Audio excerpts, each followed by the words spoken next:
Johnny and Justin were two simple Imagineers at Disneyland until they dared to ask the question, "Hey, Justin, is Disney diverse?" Well, Johnny, I'm not. "Oh no, we've angered the mouse!" Stormtroopers, run! "Holy crap, it's a gaggle of cookies!" Now, from undisclosed locations within the Disney park, Johnny and Justin record a podcast where they seek to answer the question, is the Disney catalog diverse?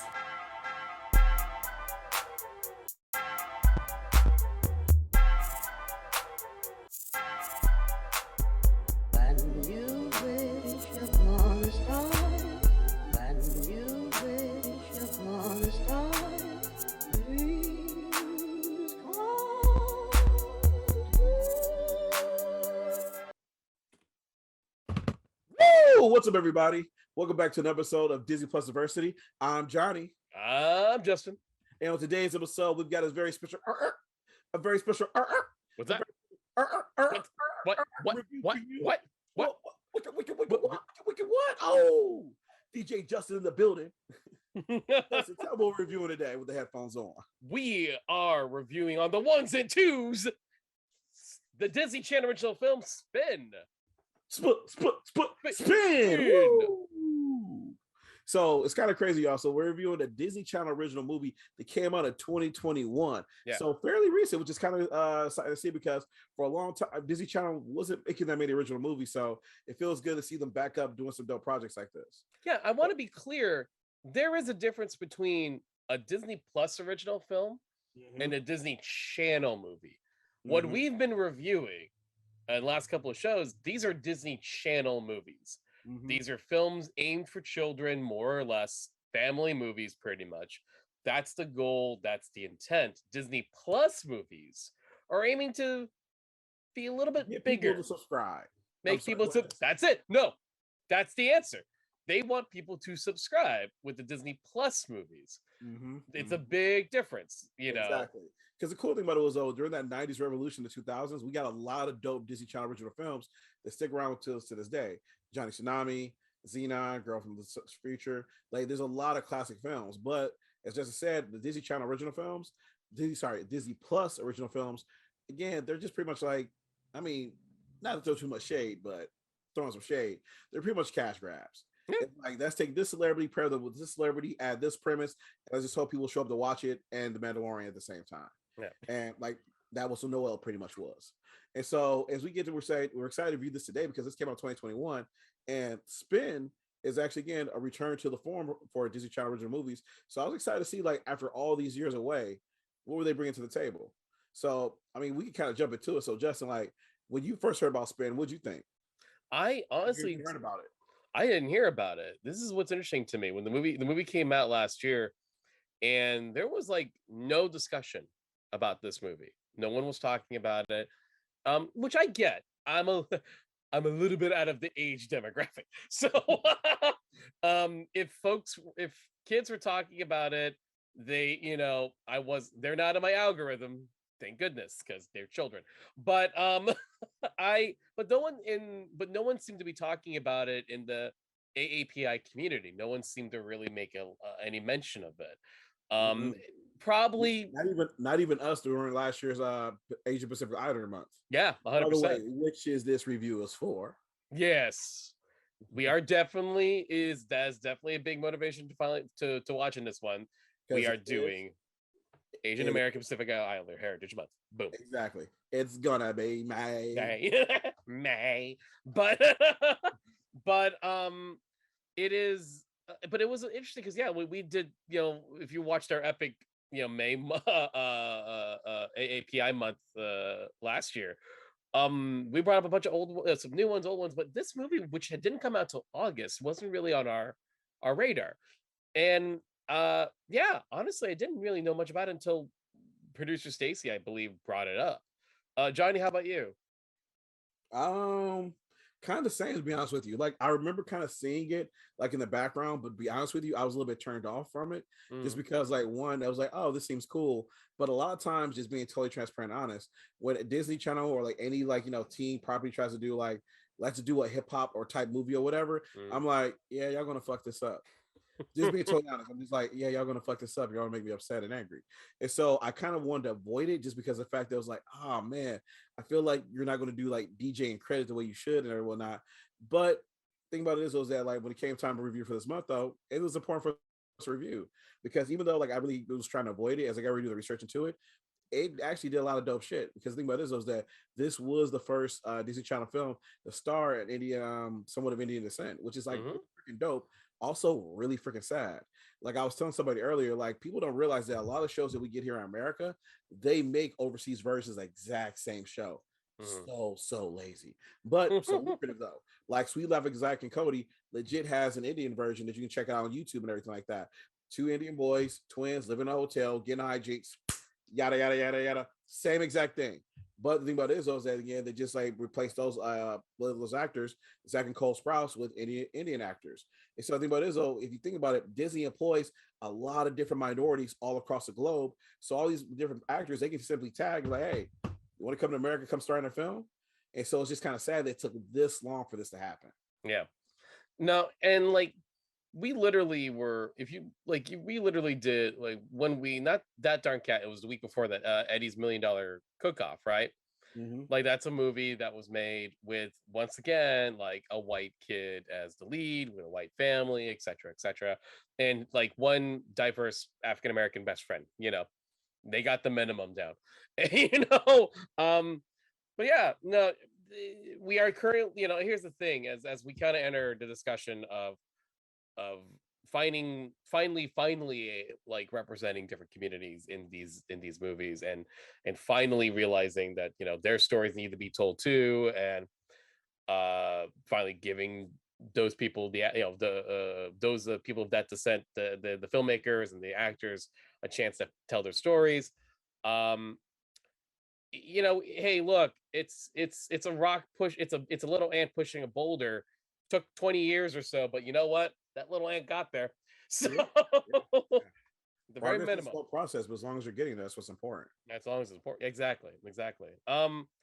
So in case you don't know the plot of Spin is about Rie, an Indian American teenager who has dedicated a lot of her free time to helping out at her father's restaurant. But one day she meets, a very, she meets a guy, kind of has a little crush on him, and through her relationship with him, she starts learning that she has a knack for music and possibly may have a knack for DJing. DJ. Yeah. And that's kind of a pretty standard plot for one of these movies. Mm-hmm. You know what I mean? But it's interesting to watch this one because I feel like it's absolutely made in a 2021 mindset. Big time. Big time. Yeah. Big time. Like, what is it? What do you think about it? Would make you gave me a couple of big times. Why? Like, what is it about it that made you go, yeah, big time? Because it just felt, if I'm being honest with you, unauthentic.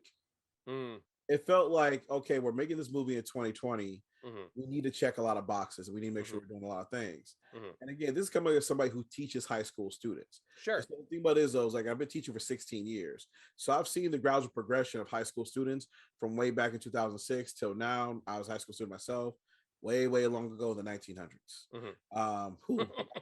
Changed everything. But the thing about it is, though, is that as I say this, there's a lot of things that they were doing in this film where I was just kind of like, man, I feel you, but I don't feel you because I feel like you're just doing stuff to do it versus like, just being like genuine in a way like that. It's like, let's make sure we throw this in and throw this in. Like, for example, again, her group of friends is a super diverse group. Like one, she's a member of the LGBT community, which I'm like, okay, that's dope. Another one's like, Asian American, like Hapa, like half. I was like, okay, that's cool too, and everything like that. But it was just like so many different things. It just kept coming up where it's like, it was like, hey, let's just make sure we're checking all the boxes. Where it's like, all right, I feel you'll try to check all the boxes, but at the same time, though, it sometimes just feels forced. Like there was that whole thing. It was like when she just like when Rhea is like says like, oh, I have a crush on somebody, and it was like, who are they? And I was like, I appreciate the pronoun, but at the same time, though, you've known Rhea for like years now.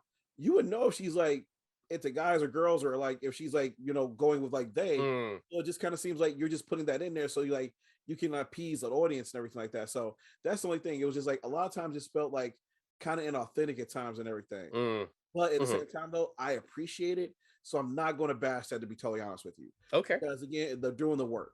Like Yeah. that's the key thing about it is they're doing the work. Yeah. Yeah. They Yeah. need to figure out how to do the work authentically, Hmm. so it doesn't feel just like so cut and pasted on and everything like that. So if I'm just being honest with you, so corporate in a way. It was Hmm. like, let's just check these boxes so we don't get our protest signs type deal. Hmm. But at the same time, though, I appreciate the work being done. I appreciate it. Hmm. But it just felt still a bit of stiff. So I think as they keep doing it, they're going to figure out a way to do it more naturally, where it's like, Hmm. oh, this feels cool. Yeah. But watching this film, it was just like moments would pop up where it's like, and it would be usually with the side characters and everything like that. Whereas like you're just kind of jamming this in here. Like I remember like they're sitting down at the table and old boy's like having some of his friends' food. Like, oh, I never liked octopus, but now I like it. And it's like, Hmm. okay, I get it. I appreciate it. And I see what you're doing there. Because Hmm. that reminded me of the conversation we had while we were doing the Silver Islander month last year Right. about when you go to school with like different foods that are different from everybody else's and you get made fun of whatever. But in this case, it was like they were showing that acceptance. Because again, it's just Right. a pencil box with his friend, his friend eating chopsticks and everything like that. Hmm. So again, it just felt like let's put all these things here. And again, it felt just kind of inauthentic, but that's to me though. But at Hmm. the same time though, I get it. And I'm looking forward to like when they get a chance to do it more authentically as it progresses on. Like Sure. would you I think that's a fair thing to say, and like, um, I I would say it wasn't bothering me so much, but it was something I did notice, and I think that's fair to say that it felt inauthentic because it felt forced and like a note, yeah. and that's I think for a lot of those scenes you're not wrong. Um, that being said, you also I'm with you too. The fact that like, but you're still doing it. Yeah. And for a kid who's 12 and under, this there ain't nothing wrong with starting to go ahead and put that stuff in their entertainment so that Exactly. they can just accept it as this is normal because it is normal, you Mm-hmm. know. Um No. I think you're right about the they bit. That's actually a good that's overthinking it. I Yeah. didn't even think about that. It didn't stick out me too much, but you're right. If they know where Rhea's like interests are with the with having a partner, they don't need to do the pronouns, or they will probably go, "What's his name?" Because they know if they seem pretty open, they seem like they're very accepting.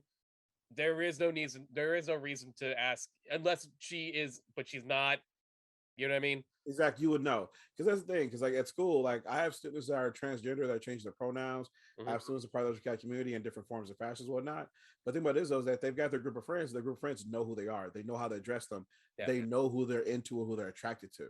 yeah, So especially if you're best friend. So when someone comes up, it's like that would kind of always be pre-established. And so it's like, are you trying to say that again? It's like you're planting seeds for stuff. It's like, are you doing that because she's actually a member of the LGBT community, or are you doing that to just check a box? right. But again, though, I appreciate the effort because that's to keep it real. The thing about it is though is that your first time doing something, you're not going to do it amazingly. Mhm. And this is coming from 20. This movie came out in 2021, so it was made ours from 2020 after like a lot of the Black Lives Matter protests, a lot of the worldwide protests for a lot of different things, and so people are trying to be more conscious. And the thing about it is that I see that for being made. So Yeah, legitimately reviewing this modern film, I appreciate it. I'm just gonna be honest with you and just say you just need to smooth it out a little bit. There's some wrinkles here. yeah, Just smooth it out. But the more you do it, the better you're going to get at it. So I appreciate the effort here. yeah. Okay. Now, that being said, I actually really like the movie. I'm being honest.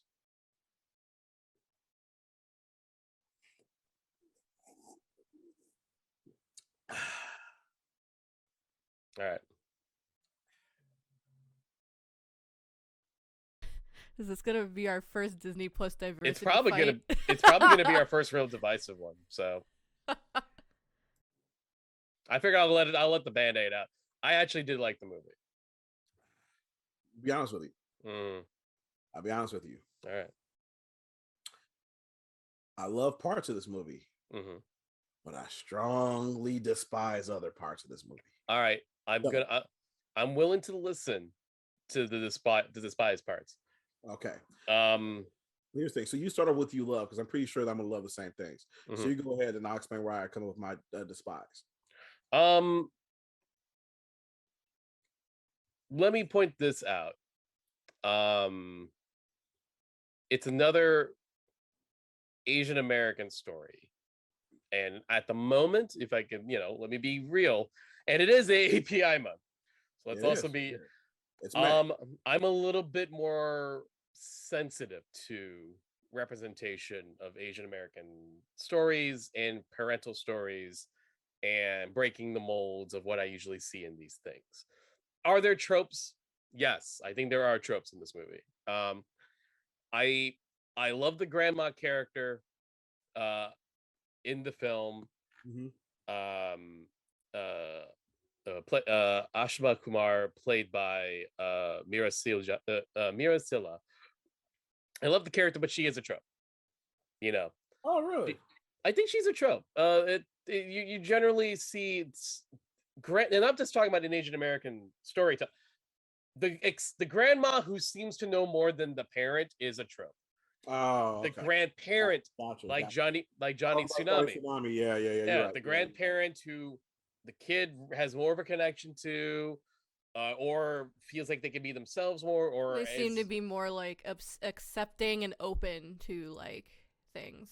Thank you, producer Stacy. I totally get that. Yeah, I see it too. That's a trope. It doesn't mean, I want to be clear, tropes don't have to be bad, but I can call them out and say that's a trope. It does work.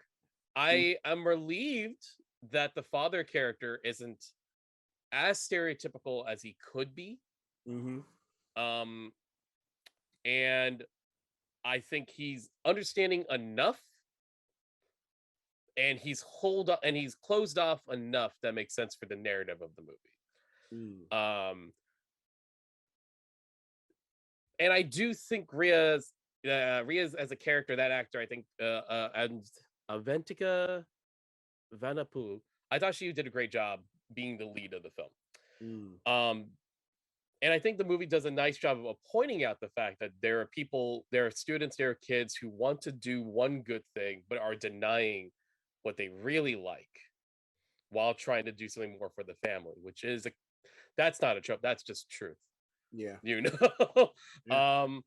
And I think that stuff, and I'll get to more stuff I like later, but I think that stuff really affects me. I thought it was really nicely done.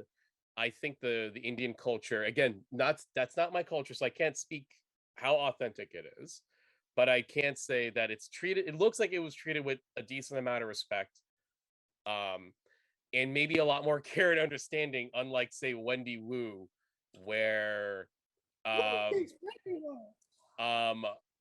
host, our guest CB Lee, did a phenomenal job explaining like, hey, cool, but did you do the research? Did you talk to Chinese folks?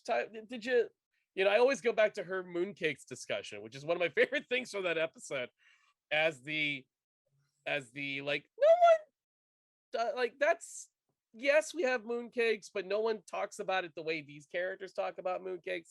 Whereas I feel a lot of this discussion of culture and food and music in this movie feels closer to a reality than what because even without being Chinese for Wendy Wu, even I felt some of those scenes were like, I don't know.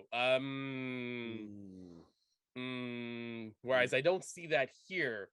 I do feel like that's where the lessons are getting better in terms of representing a culture, I agree with you, because I think the thing about it was that you could tell that there was a sensitivity read down, or a few sensitivity for the Indian American community and the Indian community. Like, they went through here and was like, okay, how would she dress? Like, what would the language be like right here? Is her father having an accent racist, or is this actually like more authentic to his culture or whatnot? Right. And so I think what it is, there are a lot of very like legitimate moves made and everything like that that are very appreciative of this. And again, for me personally, as someone who has Indian American friends, man, it was dope seeing their fucking culture on screen. Yeah. Like, yeah. Was having friends who exposed me to samosas, who've had me over the house for dinner, who like been invited to their weddings or whatnot. It was so dope to see shit. I was like, oh shit, I've seen that before. And now I'm seeing it here in this Disney Channel movie, was just like, shit's fucking awesome. Yeah. And the thing about this, that was dope to see. And like, you bring up the grandma character, and it's like, Shit, I love the grandma character a lot. Mhm. It kind of goes back to that trope you say that with Johnny Tsunami is that a lot of times, again, this is a stereotype we talked about before within the Asian American community. Is like you're like a lot of times people are geared towards careers that are like more profitable per se, Right. like STEM, doctor, lawyer, things along those lines. Which it makes sense because you get immigrant parents and so forth. Came to his life for better opportunities. So if we're going to do that, we need to like capitalize on those opportunities. However, it was dope for the grandma to be like, nah, be an artist. Mhm. Your mom was an artist, and I didn't stifle her. And Mhm. so it was kind of cool again to see her do that, and also see that be coming from a woman as well. Yeah, yeah, Because yeah. like I'll be honest with you again, like because you're right, it is a trope, and we probably think of a bunch of examples. But again, it was just to see that woman to woman connection that we also had in Wendy Wu too, and Yeah. everything like that too though. But it's just always just dope to see though, because again, like talking about their own potential and everything like that, because it helps us pass the Bechdel test and everything. So Mhm. I really appreciate the hell out of that. Like that was dope as well and everything like that. Yeah. I also love the struggle that she went through as well because she in the movie she's trying to appease her boyfriend or boy Max, who she like hooks up with and everything like that, trying to help them out with his DJ competition. But at the same time though, she's also trying to appease her dad and help him run the restaurant and everything like that. And so we have this strong female character who is being forced pretty much to plot the movie to appease these both male figures in her lives and everything like that while putting aside her own desires and whatnot. And Mhm. that's problematic. And it's dope the way they explore that, where Yeah. the whole movie leads to the point was like, nah, I got to choose my destiny. I got to go after what I want. I got to be my own person. And so it's cool to see her get to that point where she rejects both of those guys, and not her dad in a disrespectful manner, but Yeah. he's more like, Dad, I got to be my own person. You want me to run this restaurant, but guess what? I don't know if I want to run the restaurant. I'm 16 years old, and I have other responsibilities and things outside of this as well that I need to start exploring. Very similar to what we saw with Turning Red, to be honest with you. Yes. Yeah, yeah, yeah. A lot of the same themes, a lot of the same themes here, which is just again just interesting as we talk about this. Like, why didn't this blow up?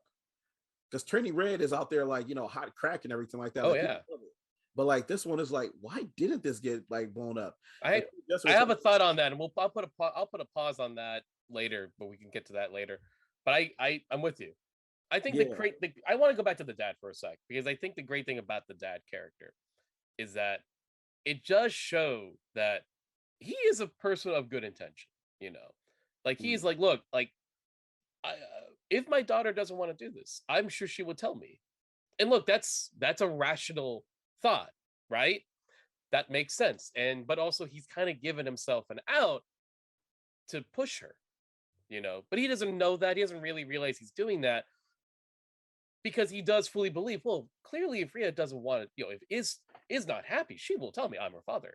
But of course, why would she? Because they lost their mom. He yep, lost a partner, lost his wife. yep, As a child, you know, who knows that they are now like what a parent who lost a partner to death to passing, they want to make sure that they are happy, and they will yeah, do it. They will put their happiness aside for them. That's the truth. exactly. Don't forget as well the oldest child too. The oldest So they, child too. You're right, they because feel there is like a little brother.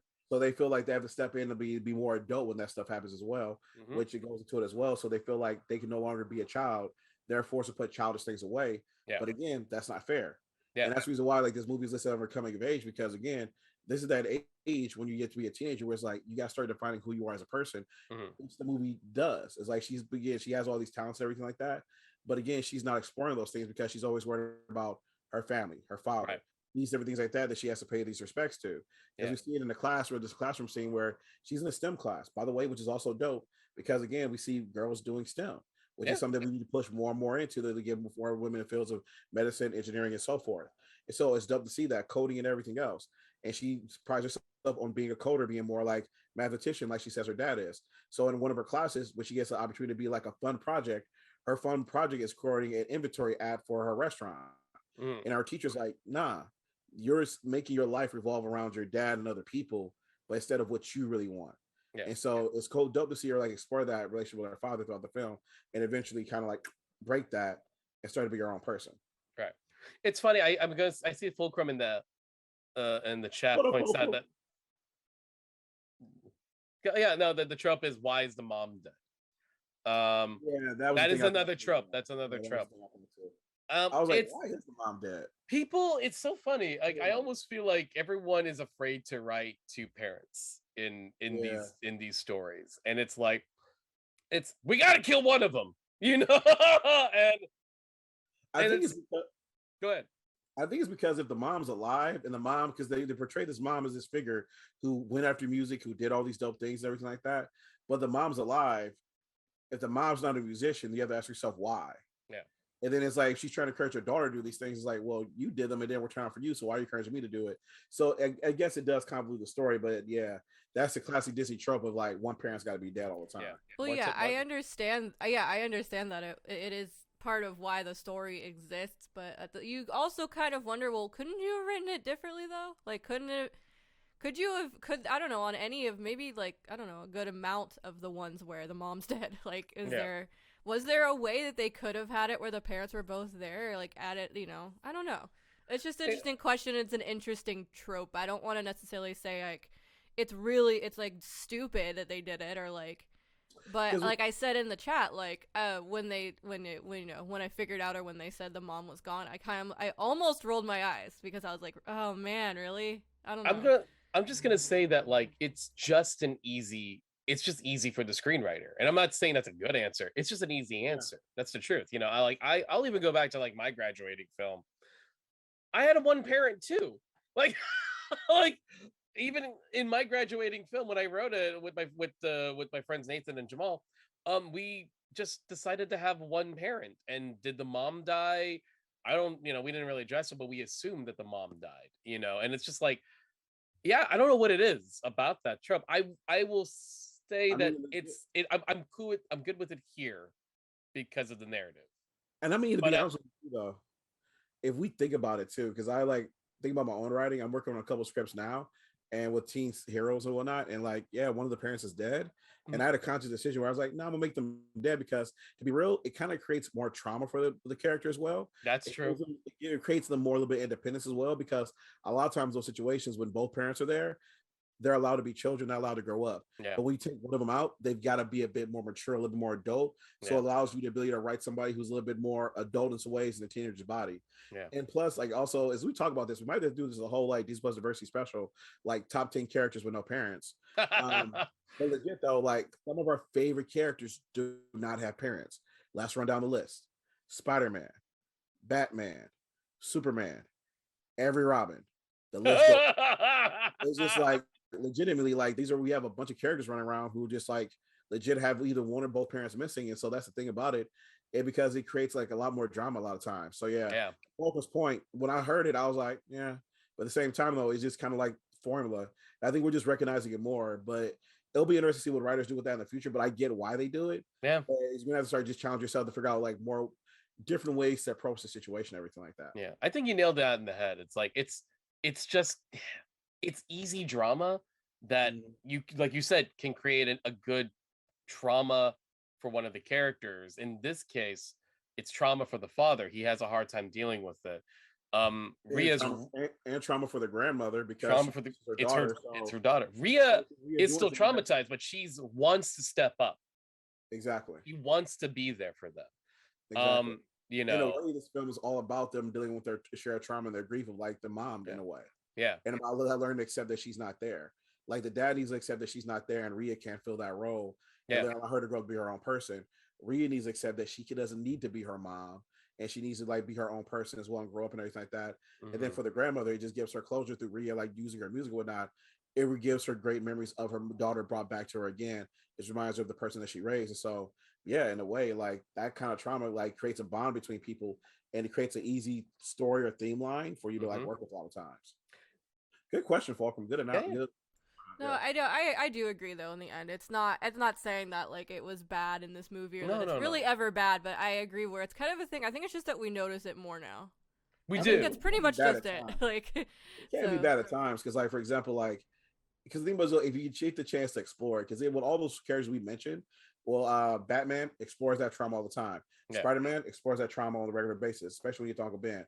Superman explores that trauma all the time about who it means to be Kryptonian, being not attached to his own culture and everything like that. Yeah. In some instances where you don't get a chance to explore that and you leave it off on the table, you just left for questions. Like if we talk about this, I think about The Descendants, where like all the kids have one parent, and it's like, who the hell did y'all hook up with? And so the thing about this though is that looking there is like you left some stuff on the table, because that could have been something to be explored right there. Like, yeah, we haven't watched the rest of the Descendants films. At some point, we need to. Maybe you should watch all of them, and then maybe so you again, can talk about it feels like again. Just saying. How many that's something we'll explore later on. But just hypothesizing, if I was doing later Descendants films, I would definitely play with the idea of like who their parents are, but I also play with the idea like, what about the kid that's half hero, half villain? Yeah. And things like that. So so that'd be something to explore later on for those films. Getting back to this one now. Yeah. What are the things that you like, Justin? I actually want to hear something negative from you. Like, what exactly? What's? I'm just go ahead. Let's just go ahead and like rip that off. What really pissed you off? I have a theory, but go ahead. You're probably right. You're probably right. You want to say it? Go ahead and say it. No. Okay. I present you. All right. So here's the thing. I like this film for all the cool things it does for the Indian American community. I like all the things it does for like women and whatnot. I think it's freaking dope as hell. The problem with this movie, which is low key the same problem I have with Cobra Kai the series. The thing about it is though, is that like I see this movie like appropriating a culture, using something as a plot device or whatnot, but not exactly exploring the history of said thing and giving its proper dues and respects. And that's where I kind of come to a problem at. So, for example, we have here the character of like Max. So the thing about this, Max is her like leader into this gateway of DJing. It was like he's like the gatekeeper here. This teacher all about like DJing and this history and whatnot. But the thing about this though, like Max is a white male. And the thing about this though, when it comes to like this DJing culture and whatnot, this is like especially what's modern today is like came from like hip hop, came from black and brown people like in New York, and the history of that is so fucking dope. So much so that like there's a dope TV series to check out if you ever want to learn the history of that called The Get Down. Season 1, good. Season 2, pretend it's not there. Watch season 1. But the thing about it though is that I don't know. There was a season 2. There was no season 2. No. It ended with the Get Down brothers. You know, like using the Star Wars song, and there was a 2. There was a 2. I wish they made a 2. Too bad they never did. Too bad they never did. No. Too bad. Exactly. It ended beautifully. One season. One amazing season of the show. One amazing season of the show. Too bad they never got more. Too bad. But it didn't. But yeah, it's a great show. It's in terms of learning the history of hip hop. I agree. Yeah, exactly. The thing about it is, it does the genre. Does the genre credit. The thing about it is, when you're doing this movie, you have the main plot devices you're doing. So I'm not expecting you to like to go ahead and DJ, like juggle all these different things and whatnot. But at the same time, though, I'm like, yo, there's easy ways you could have played homage to this thing by just switching a couple things around here and whatnot. Like I'm looking at the main character of Max in a way. I'm like, dude, why not have Max just be black? Have an interracial relationship going on at the beginning of this film where he's like kind of set things up and everything like that, and explain to her like, oh well, DJing came from here and then evolved to this and to that and everything like that, and bring in this culture because it just be so dope to see. Because again, like if you're gonna use this, again, we talk about culture appropriation and whatnot. I just want you to just like acknowledge where this came from and play with it a little bit. And you don't need to do a whole storyline with it, but play with it a little bit though. However, what I did like though is how things played out though. Because what I did like though was that Max in this film, the guy she's a crush on, whatever, gets help from her and everything like that, and makes a song and everything. But then towards the end of the middle way of the poems, we're about 2/3 away over or whatever. He does this dope DJ set. This song that they both worked on, whatever, and he gets a chance to thank somebody. He thanks a TikTok influencer that promoted him, gave a shot, whatever. But he doesn't thank Rhea and takes all our credit for it, which I was like, oh shit. Real life culture appropriation happening right here, where there's like woman of color created this dope thing, co-created this, and he's stealing all the credit and then running away with it. I was like, okay, I'm on board now. And so that was dope for me to see and everything like that. And so when that came full circle, that's when I was like, you know what, this works out. I like the way you're kind of bringing the culture appropriation of music or not, because again, the reason why it hits home is because like it's a sensitive subject, because a lot of dope music don't start off in the black community, but then they kind of get culture appropriated. And the reason why it hurts because a lot of times it gets financial benefits, monetary benefits, and all these things like that, and people don't get the credit they deserve. Like, for example, Stacy, you drop some of those hot quotes on the screen. So there's one right here. I'm not sure which one you're showing right now. Which one are you showing right now? Okay, so there's one where it talks about like, I was astounded that it never occurred to me or anyone that I should know this. Hutch said, when she stumbled across Jeff Mills, Detroit trailblazer, I'm from Detroit, Detroit Trailblazer, whose sparse industrial techno earned him the Sorbet, the Wizard. Everything changed. Why did I know that this weirdo from Detroit was someone I could have really identified with as a young black kid? Hus recalled wondering, finding affirmation in a black creative who pushed artistic limits. Because think about it is, though, people assume that when it comes to EDM and like house and techno and whatnot, that it doesn't have a black influence. But again, it came as a branch of hip hop, which is started by black and brown people. And then in Detroit, that's one of the birthplaces of techno, which had the Techno Fest happens every year or whatnot. So again, I get that a lot of the juggle, but I just wish they had done it. And part of the reason why I feel like this was ignored, when I look at who both the writers were. Justin, do you see the writers? Yeah. Yeah. So when I saw who the writers were, I was like, okay. So again, it wasn't somebody who actually comes from like one of those cultures, black or Indian or anything like that, as you're combining these two things together in this film. Yeah. It was two white people. And so the thing about it was, though, was just that, like, while y'all did the sensitivity read for like the Indian American culture that you're representing here, you forgot that you were borrowing this culture from black culture. Well, not you're supposed to get that sensitivity read as well. Just be like, hey, how can we just do a tip of the hat or what here? Like, for example, he's teaching her like to do this fading and whatnot. Like one of the best crossfaders of all time. Kid you not. This is going to sound hilarious. Is DJ Jazzy Jeff. No, DJ I want to pause this. I know why you said this is going to sound silly. But for everyone who only knows him as Will Smith's friend or the guy that Uncle Phil threw out the door, which also, yes, correct. He is the guy that Uncle Phil threw out the door. But that's not wrong. He is fucking good. He's legitimately one of the best DJs in the world. Legit. He evolved the art form. The thing about it is, though, is that when they talk about one that crossfader or whatnot, he used to do it so fast or whatever, and what makes a track, they call that transforming, because when he did it, it sounded like when the Autobots transform. And so it's just like when he's teaching that, like, this is called transforming. It's invented by DJ Jazzy Jeff. Wait, what? And just paying out or whatever. Or to like, like to get into like the pioneering DJs that came with Fabulous art form. So that's why I said, like, watching this film, there was points where it's hard because, again, I just want them to acknowledge some of that. However, a lot of the other stuff they do, I do appreciate. Like, again, I appreciate what it does for the Indian American community. I appreciate what it does for women. Like, bringing that culture in and mixing it together was just dope as hell to see. But that was like my main critique. I think that's a really, as I suspected, I knew that was the answer. But but I wanted you to lay it out. I also made know just in the article earlier that I was going to talk about today. Yeah. But yeah. But here's the thing, because even though you sent me that article, like that did click on my head. Went, oh yeah, they didn't do any of that. Because they were definitely leaning on like that super white EDM culture of DJ, which I get it. They even have a fictionalized, like, awesome DJ who definitely represents that career. And I have a theory as to maybe why the Indian American stuff is so good. Not to knock on this person, because I think at the end of the day, this person did a good job. Is director Manjari Makijani. And it's very much reminds me of the gotta kick it up situation. Where you got a person of color who represented, who wants to represent the community, was probably hired because of the way they can represent the community through a Disney Channel movie. So the Indian American culture elements of the film ring true because she was directing them. And you can see it. You can see the way she shoots the food. You can see the way she shoots the dance scenes. You can see the way she shoots the musical numbers. You can see the way she has respect and love for the culture because that's her culture. So all of that screams clear and loud in the film.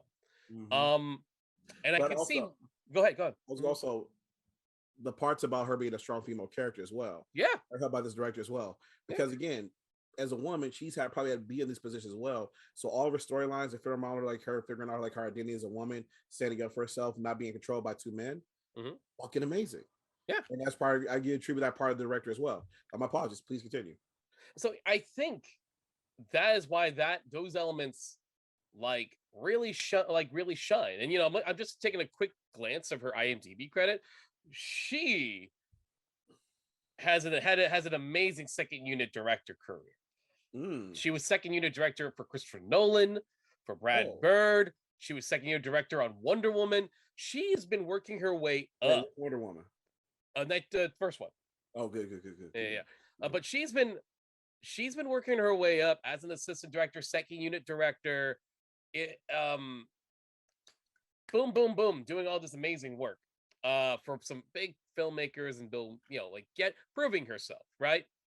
And she goes off and she's already made a couple of project short films, etc. Shout out to the one Skater Girl. That looks dope as hell. Yeah, actually, I just caught that. That does actually look. Which almost was like the archetype for this film in a way. Like she was like, "Oh, we're doing something about a young Indian American girl." Yeah, I got this. Yeah, I'm actually gonna probably check that one out because I do think at the end of the day, Spin was nicely directed, and nice. Yeah, Skater Girl. By the way, it looks like a Netflix film. That actually looks really rad. I wish we could review that. Yeah, but we have to review that. Well, it's not Disney, so we have to make an excuse for it. But besides all that, that stuff came. That's why the Indian culture stuff comes in beautifully and clear. But that does mean it's an oversight to not acknowledging the Black influence in the DJ culture, and that's not entirely her fault. Just her mission was focusing on the Indian American story, and the script wasn't written by her, two white folks. So exactly, and Disney. So these are the filters.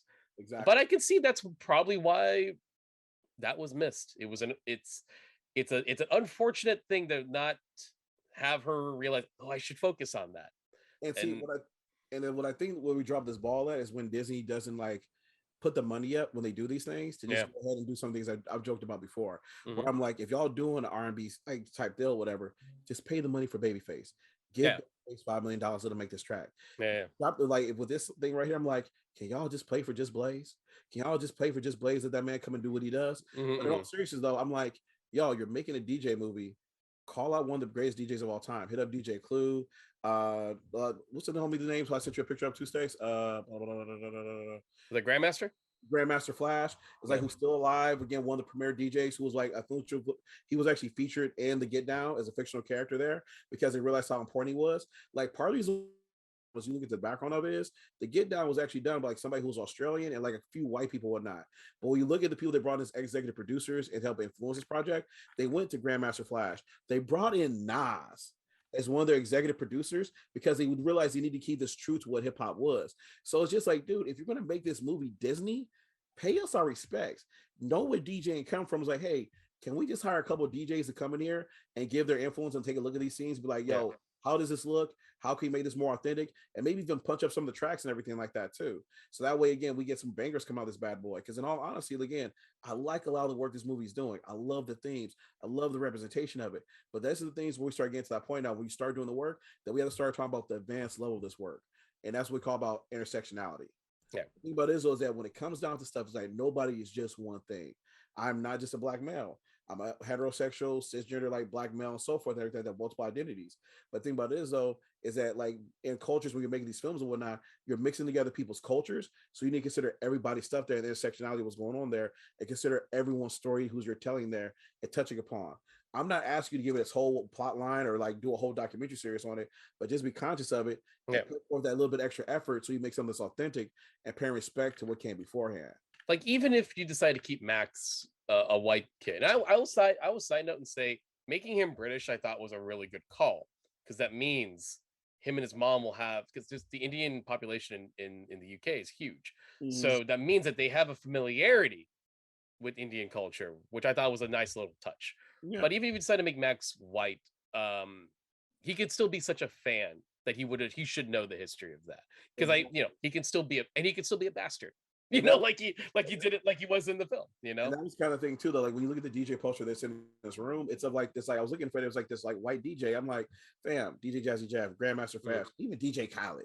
It's like there's like so many people he could put up on that wall. But again, it's where you get to these things where it's like, y'all just like, you gotta do the research, you gotta do the legwork, you gotta pay the respects. And it's just like doing this a little bit more effort or onto that. However, I did like the whole thing about where Max steals and stuff though, because in a way it was almost like an allegory for what you call a cultural appropriation, which happens a lot of times, which happens to a lot of forms of like black music, sadly. Like DJing, techno came from like these black artists and whatnot.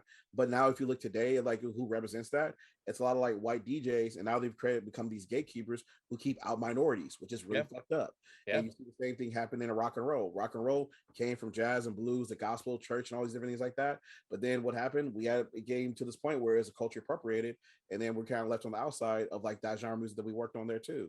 So again, love the themes here with the Indian American community as a strong female character. I love all the stuff they're doing right here, the storytelling. But it was just that thing that kind of just held me up, which I was like, shit. It just kept making me get upset as I watched the film. I will say, when we got to the big battle of the Beatmasters, that's the big competition at the end. You know, the Cobra Kai, you know, the Cobra Kai competition, the All Valley Inn situation. You know, I will say that, you know, yeah, they're building up to that sequence pretty easily. You know, like the moment when you find out that Rie's mom was a singer and she wrote music and she recorded music, that's when I realized, like, okay, I know where this is going to go. That's not a knock. I want to be clear on that. I want to be side on this. When people say, oh, I know where this is going, when they watch a movie or read a book or whatever, you're not fucking clever. That's not the point. If it's executed well, you can see the ending a mile away, but you can still be emotionally involved, you know? Yeah. So with this one, the moment I knew that we got to hear Rie's mom's music, I went, okay, I know how you're going to use this. But I thought the way they executed Rie's final performance wrecked me. I was in. The moment that her father comes in, and this is perfect, like, emotional high for me. The moment her father comes in, who is ready to be mad at his daughter and his mother-in-law, who is up, you know, stressed out, tired, exhausted. The moment he walks into that DJ room and he hears his dead wife singing, damn, that is beautifully executed. And I just start bursting. I'm like, nope, okay. Now I feel like the one that got me was the one before that actually I was watching with my girlfriend, pointed out to me, was that point where she's like working on a song in her room. She talks about music is everywhere, and her grandmother hears it. She's like, "You brought my daughter back to me." Oh, yeah. I was like, "Oh gosh, damn, look at you, ooh, shit, playing chess moves with the heart." That's. I think, to me, you have all your criticisms are completely on point, Johnny. There's ain't nothing wrong with that. But I think I stem the emotional buildup that you and me felt in this final third to the director. Yeah, she did a beautiful job building up to it, and her editor and they really knew the pacing of it, so that even if the script isn't perfect, even if the stuff is kind of on the nose, I get what you're doing, but it's kind of on the nose. If we got emotional on those beats, they did their job. No, yeah, they did their job beautifully. Exactly. It's just one of those things because, again, this movie was made in 2020, so it's easy to check like a lot of the boxes. But it's just one of those things where, again, like we talk about at the beginning of the film, is like, y'all checking all the boxes because you need to be more conscious of this stuff now. But it's just that now you're at the point now where, like, you got to be conscious of more stuff. Yeah, and you just got to keep doing the work, because guess what? The work is never done. Now, go ahead. Go ahead. So that was gonna say, you just got to keep doing. You got to keep on top of that. You just got to be more conscious of these things to keep making like right decisions. Yeah. What are you gonna say? Well, I'm gonna say that's a good studio. That's good enough for Disney. For director Manjari, she just got on my watch list. I'm like, I'm gonna watch more of her stuff. It's funny. I looked, the plot of Skater Girl, again, if you want to check it out on Netflix, is the plot of this movie. But I want to see it because I want to see what she does when she doesn't have the Disney filter and she doesn't have the budget, but clearly it's interesting, you know. And so I look forward to seeing what she's got next. I legitimately think she's a very strong director, and I legitimately think I'm very excited to see what she does next narratively. I think she knows what she's doing, you know. Oh, for sure. I give that note to Disney, but low-key, I do legitimately, honestly, I do kind of hold like everybody responsible to a certain degree. Sure. I had a conversation with you a while back because I'm working on a new script of mine, And one of the things is why I asked you to read it because I had an Asian American character in there. Right. And I was conscious enough to be like, hey, Justin, just read this real quick. Make sure this ain't offensive. Yeah. And your feedback, and I hit it up with somebody else. And it's just one of those things as a creator where you just have to be conscious of. Because again, she did a great job here. But again, pushing her as well and the writers as well is that these are just things you just need to be conscious of. Because I think about example like anime and manga. There's this dope anime manga series called One Piece. Super long. It's going to go on forever. Is that One Piece at one point they did this whole thing where he wanted to pay homage to like black boxers or whatever, and so he had the main character Luffy wear this fro as like, you know, they say about the blacks and blah blah blah, and I was like, oh shit, I feel you right now, like you're trying to pay homage to us, but he's like, you know, it's coming up like a little bit yeah. So is that what I see manga creators doing now is because they realize characters like that, characters like classic Dragon Ball Z, Mr. Popo, racist all hell, they realize they made mistakes with that, but now when they're making black characters, they're being so much more respectful and conscious of it. Yeah. Like in Naruto, well, the main the creator of that series created a whole village of like black characters that like tap into the force of thunder and lightning, and it's badass. They got dreads and do all kinds of badass shit. And so the thing about this, the reason why I bring this up is because when we have these conversations, we're not trying to attack anybody, we're not trying to hurt anybody's career. We're just asking you to like be conscious of this stuff. So next time you do something, you continue to get better at your craft. And that's honestly God's truth, because to be real with you, I want people to do the same thing for me. As an educator, as a writer, if I make a mistake, come talk to me. Especially someone who's on this podcast. If I make a mistake and don't consider doing something, come talk to me. And I'm going to listen to you with open ears, be like, cool, how can I get better? And like, where did I drop the ball at? Yeah. Honestly, when we do stuff like that, when we have these conversations, that's how we legit create a better world for everybody. Yeah. And I want to be clear, I don't want to make it seem like she was like she was unlearnable, or like, no, like I'm not like I was putting it. I get that. I guess I wanted to just point out, like, I never heard of her, and I got excited. I get excited when I see somebody who is really good at this. Nah, and like the fact is, like, I want to amplify her voice now more than before, because the fact of the matter is that, like, I've never heard of I've never heard of her work before. And this goes back to the kind of something we want to bring up. No one talked about this movie when it came out, despite the fact that it was Disney's first Indian American movie. And I'm wondering, like, why is that? And my only answer I could think of is that it's still that stigma that Disney Channel original movies still have, that no one else wants to open the door to. And if I have learned anything about doing the show and watching, I would have never watched half the movies we've watched for our Disney Channel films. I never would have done it. I'm like, no, I'm too old for them. I probably, it's not for me. I've seen merit in every one of them, even the ones I don't like.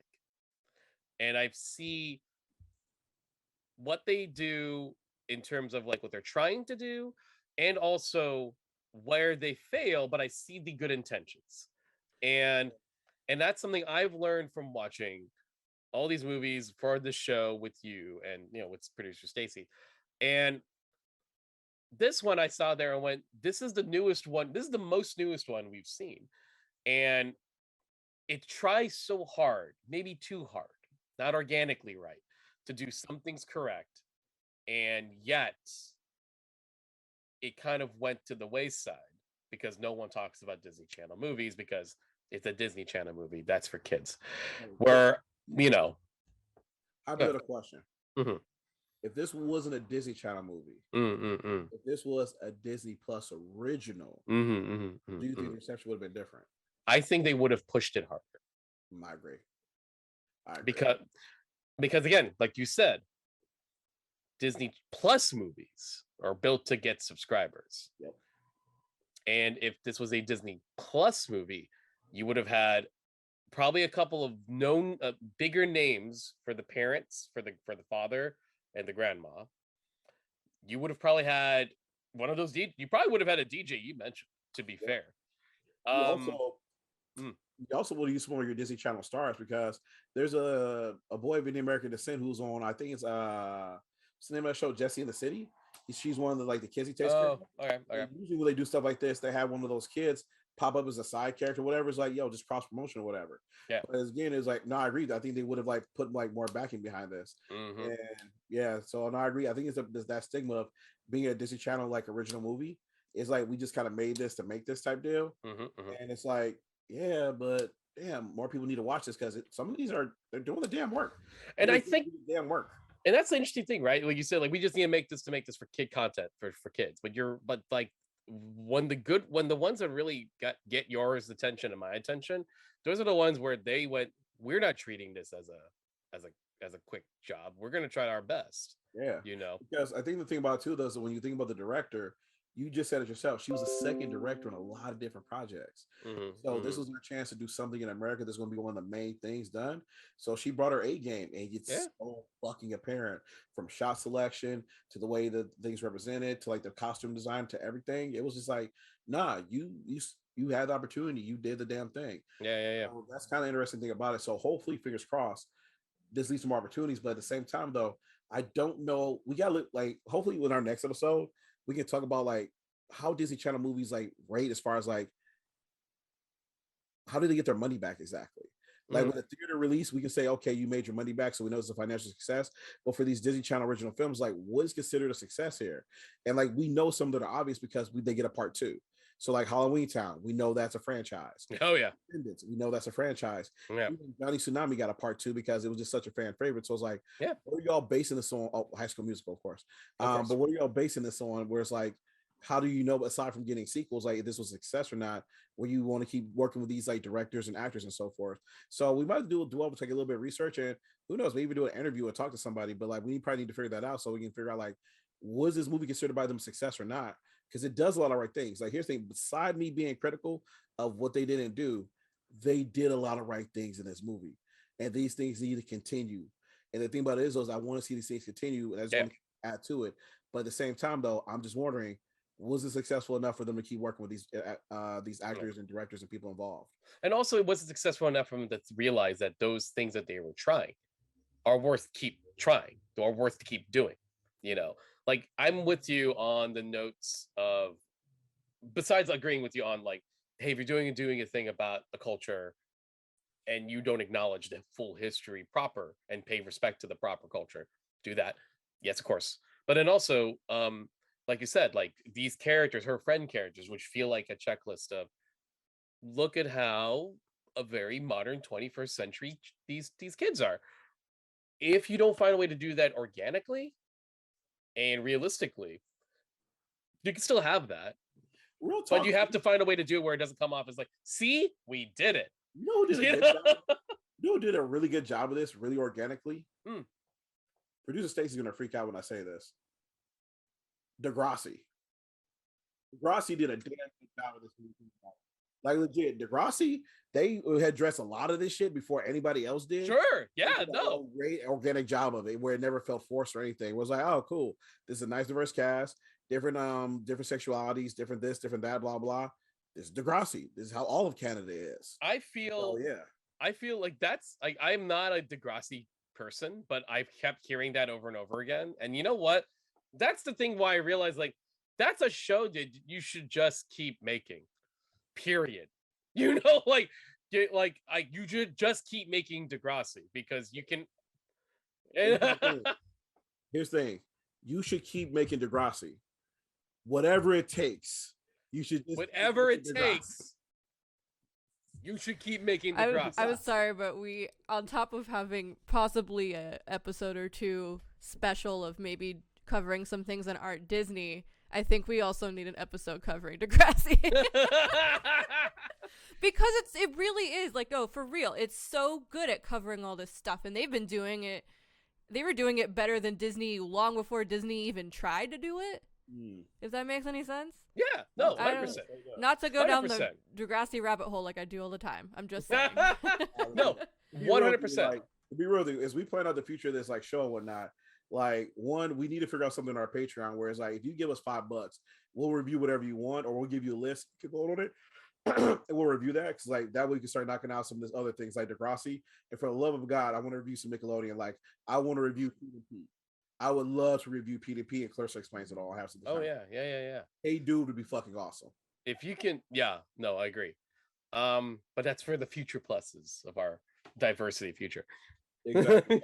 Future plus, but all right. But I think it's about that time now. So as you know, on here on Disney+ Diversity, we rate the Disney catalog is either by 3 categories. Either one, being woke, meaning it's diverse, inclusive, puts the genre first, there's a lot of great things. Waking, which means it does little things, but makes a couple missteps along the way. Or sleep as shit, which means it's problematic as what the Supreme Court is trying to do right now with Roe v. Wade. Yeah, we went there. Don't fuck with us. We know what y'all trying to do. It's time to protest. All right. So while we go ahead and do this, do us a favor, leave in the chat down below. Where's your opinion? Where do you rate it at? Do you rate it as woke, waking, or sleep as shit? And producer Stacy, could you give the audience a little bit of what we're going to be talking about next? Yes, definitely. I'm also gonna drop a few opinions on this one myself about about Spin. But before that, yes, business. Yeah. So our next episode on May 24th will be potentially Johnny's big day where we review Sneakerella, which is gonna be have come out when we review it. I think it's coming out like the Friday before or something like that. We talk about it. I'm very excited to see. I also didn't realize it's a musical. I think it's a musical, so that'll be fun. Oh, cool. Well, yeah, I don't know. I didn't think it was a musical. And that's interesting because that is a Disney Plus movie, not a Disney Channel movie. That is a Disney Plus movie. Yeah, it's a much bigger budget. No, I'm very curious to see. And then how about, let's see, let's take a fun fact. Fun producer Stacy fact. The guy who played oh my god, what was his name? The DJ something Lucascent? That was his name? Oh, the guy who played him, his name is Tyler Kite, and he was actually on my favorite TV show of all time called Instant Star, which was a Canadian show by the same producers of Degrassi, actually. No, and so it was kidding. it was very funny and random to see him there. He looks so old now. I don't know what happened. Anyway. And then yeah, other than that, my general opinion. I did enjoy this movie. I enjoyed Spin. It was fun. But I feel like I'm leaning more a little where Johnny is kind of on the fence of like there were things. I definitely super agree about the not talking about any of the history of DJing and hip hop and such. I think that was a huge missed opportunity, and I thought about that as well. I think the one thing I could say that I do appreciate about the musical aspect in this movie was, as a musician myself, I think it was really nice that they really made it clear that DJing is not easy, and you are a musician if you are a DJ. I think a lot of people think they can just buy the DJ equipment and just go woo, but like no, it's not true. It's really not. It's hard. No. It is hard. You gotta have the musicality. You really do. You gotta work for it, and I think I do appreciate that.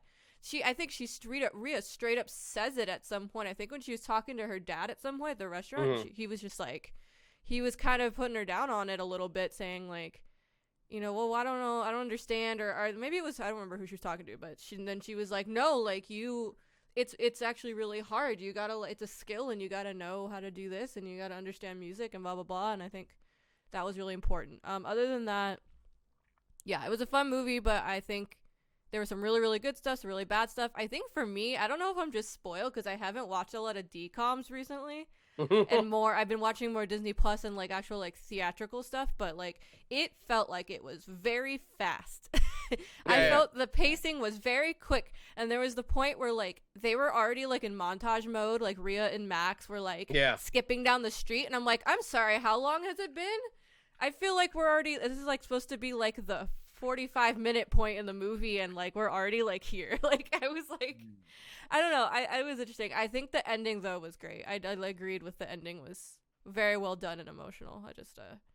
I don't know, I think this is something that I think they did good for what they had, and I think they did very well showing Indian culture as well. I grew up with a lot of friends that were Indian American, been at their houses as well, like Johnny was talking about, and like I think that was great. Although I kind of wish they did show a little more at the at-home and not just the restaurant, because I think the at-home is like a big thing. But But no, I think that was great. But I felt like I kind of wish it was a Disney Plus movie, just because it would have been cool to see what they could have done with a little bit of a bigger budget. Maybe it would have been longer. Maybe there would have been a little more.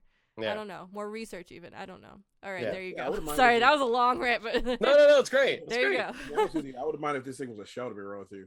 Like, this was a show that take it long, at least up to that DJ competition, have some arcs and twists and turns or whatever. I think it could have been much better. Like, and I think Disney needs to look at doing stuff like that too, whereas not everything's a Disney Channel like movie, but sometimes you just do like a 10-episode series. It just gives writers more freedom and more time for things to develop and for you to catch more things you're doing with storytelling and stuff. Yeah, definitely. I don't know. I almost wonder if I'm just like, I don't know. I don't know if I've just like been spoiled or something, but we have a lot of content out there, you know. Yeah, a lot of content out there. Okay, so I'm ready when you are. For sure. So as you know, right now we're gonna review our waking to the screen as you be woke, waking, or sleep or shit. Okay, we're gonna view it to the cameras on 1, 2, and 3. Thank you. All right, Jess, you want to explain why you gave it woke? Yeah. Then I understand why you gave it waking, but and I guess this is the interesting thing. This is the conversation of two cultures acknowledging and responding to how they're how something that they can relate to is treated in this film.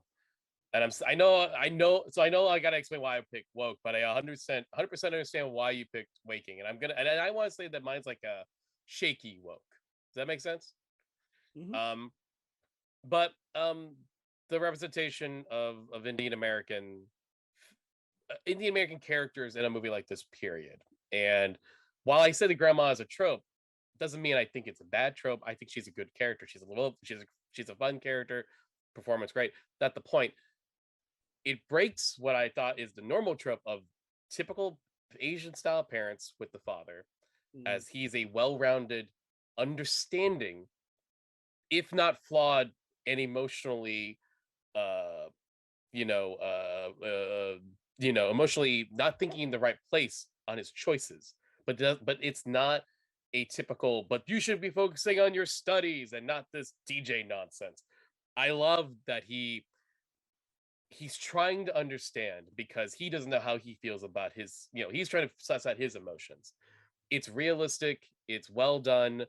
The way the Indian culture is mixed within the world of DJing, the way they found a way to showcase the food and showcase the life and the proudness of the culture while still maintaining its fun story, and the way it builds up using the culture as a way to bond everyone with the music in Rie's final performance, and connect people through the music, I thought was powerful. And using Rie's mom's music, which is also clearly more Indian music and beautifully done. I thought all of this for AAPI month, I was blown away by a lot of this stuff.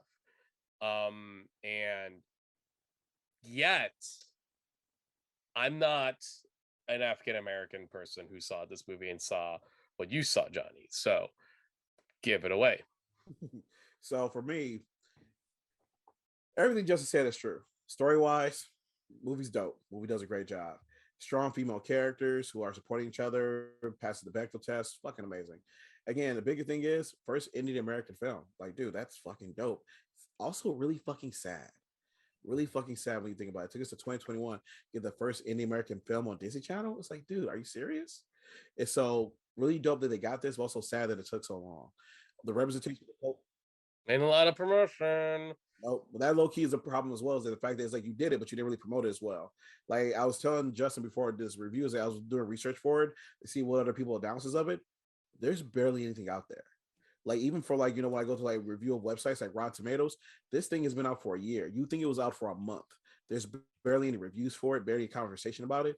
And for this to be the first Indian American film, you think they'd be promoted just as much as they did like Shang-Chi or Black Panther, but they ain't really doing that. No. That's kind of problematic. In addition to that, though, is that when you go into the black and brown culture of this, though, because remember, hip hop was also created by black and brown people. Shout out to my Puerto Rican people out of New York, represent. So the thing about it is, though, is that like when it comes down to it, is that you took this art form and put it here and want to like portray it on this like stage, which is dope as hell. But for me, it was like, yeah, but don't culture appropriate though. Don't just put it out there and have this like white kid named Max come in. It's like he's the expert of DJing and everything like that. It was like, wait, for real? And it's like doesn't talk about the history of all these people that came before that built this, the sacrifice for this, they did all these things to create this as an actual art form. Like I remember when the hip hop wasn't recognized at the Grammys and they had the protests and everything like that because he didn't have a musical category. And you had Will Smith and DJ Jazzy Jess out there with Queen Latifah over there like causing a stir because this wasn't actually recognized as actual musical art form yet. And it's like, nah, dude, talk about the people that paved the way to actually get this to where it's at today. And so that was just kind of sad and frustrating to see. Like I did that comparison to Cobra Kai earlier because for me, I love Cobra Kai the series. I think it's dope. But my main critique of it has always been is that like you're making this money off this franchise with this thing karate. But the thing about it is that where the Asian American people who are profiting off of this stuff. Like within the show themselves, they crack these jokes about like your culture appropriate. It's like, no, I appreciate it. You do though, but at the same time though, the money being made from that series, how many Asian American actors are there doing that? And that's the question that comes down to it. How many people are having a chance to do this? That's the reason for the newest season. I was really excited when they're bringing Homie back from Japan. He's like, you're playing with fire. He's like, well, I'm gasoline. Oh, burn it down. Burn it down. Seth Rollins, burn it down. And I was excited because like, finally, somebody of Asian American descent is getting cut a check off this. And think about this though, but that was always my main critique of the series. And if we ever review that series, I'll praise that thing for a lot of the dope things it does. For again, like a lot of Latino characters doing karate, for like bringing this on forward, for me, these like mixed kids and everything like that, diverse kids and whatnot. But my main critique will always be the cultural appropriation of this happening there, and you not paying the respects proper to its due. Because you would think after watching 4 seasons of Cobra Kai, I would know the origins of karate. I do not. You know the origins of Miyagi-Do. But that's fake. You know? Exactly. And they've had a lot more time than this movie had, but that's kind of going to the problem with it though. So that's just we say this. We gotta do these things. We gotta consider intersectionality of this stuff. And so we gotta just keep doing the big work and everything like that. So that's for me why I gave it woke. Everything else is dope. Sorry, waking. That's why I gave it waking. Because that's the thing. Everything else is dope, and I'm proud of it. I'm happy for it, everything like that. But because of that, like cultural appropriation, I'm not actually doing justice to hip hop and the people that created it. And also, we talked about the lack of promotion put out for this thing. Where you keep saying it's the first indie American film, and there's barely any reviews of it out there. It's like, damn. Come on, y'all. It's a little bit annoying because I'm gonna add into the chat. So this is a film. This film came out literally the same year as this movie, and this is a movie called Hot Holiday Mess. Full disclosure, I'm friends with the star and producer of this movie. But this movie, I was pushing it hard when it came out. But this movie came out on Comedy Central in December, and it's basically a Harold Kumar level comedy, but it's with 2 Indian American girls set during an Indian holiday. But it's in Chicago, and it's about their life story, right? And it's very Harold Kumar-y. It's a lot of wild shit happens. Cal Penn shows up in the film. He's a producer, almost to pass the torch to them. Oh, cool. I still say full disclosure, I'm friends with the star producer, but I also legitimately think this movie was freaking funny as hell.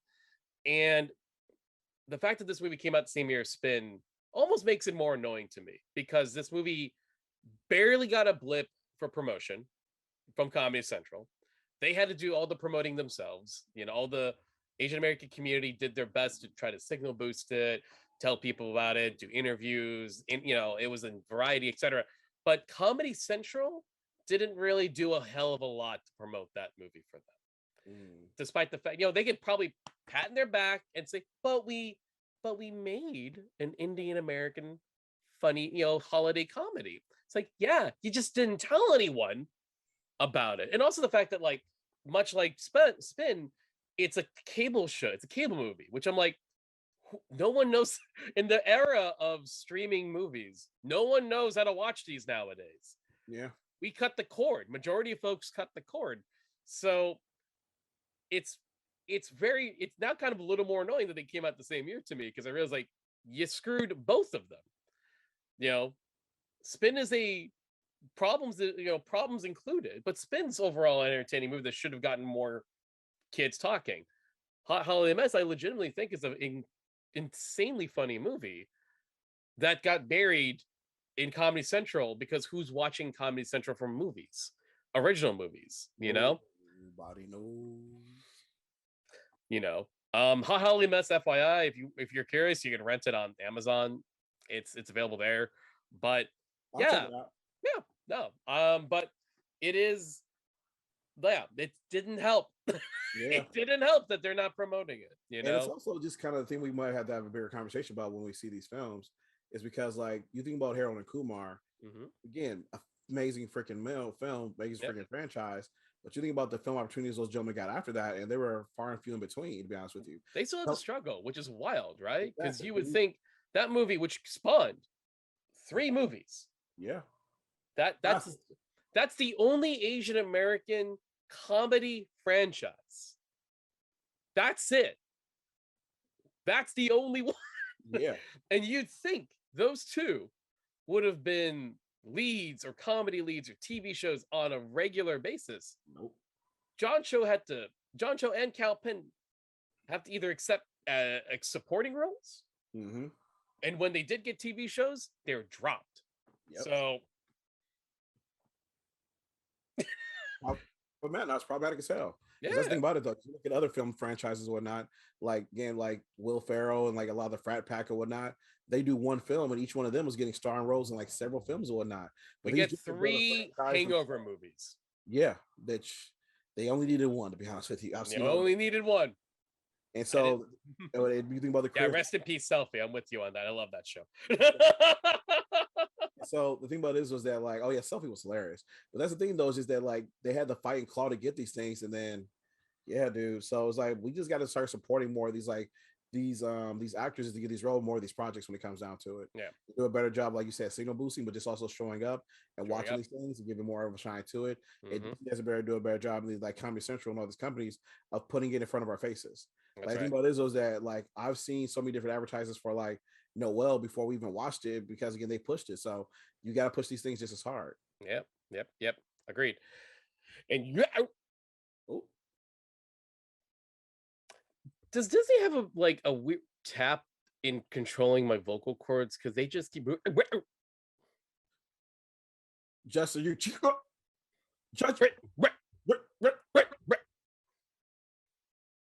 If we make this work, this could be kind of hella dope. But until then, everyone have a good night. Please follow.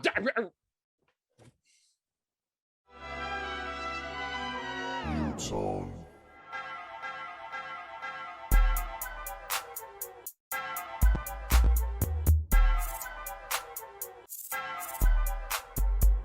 When you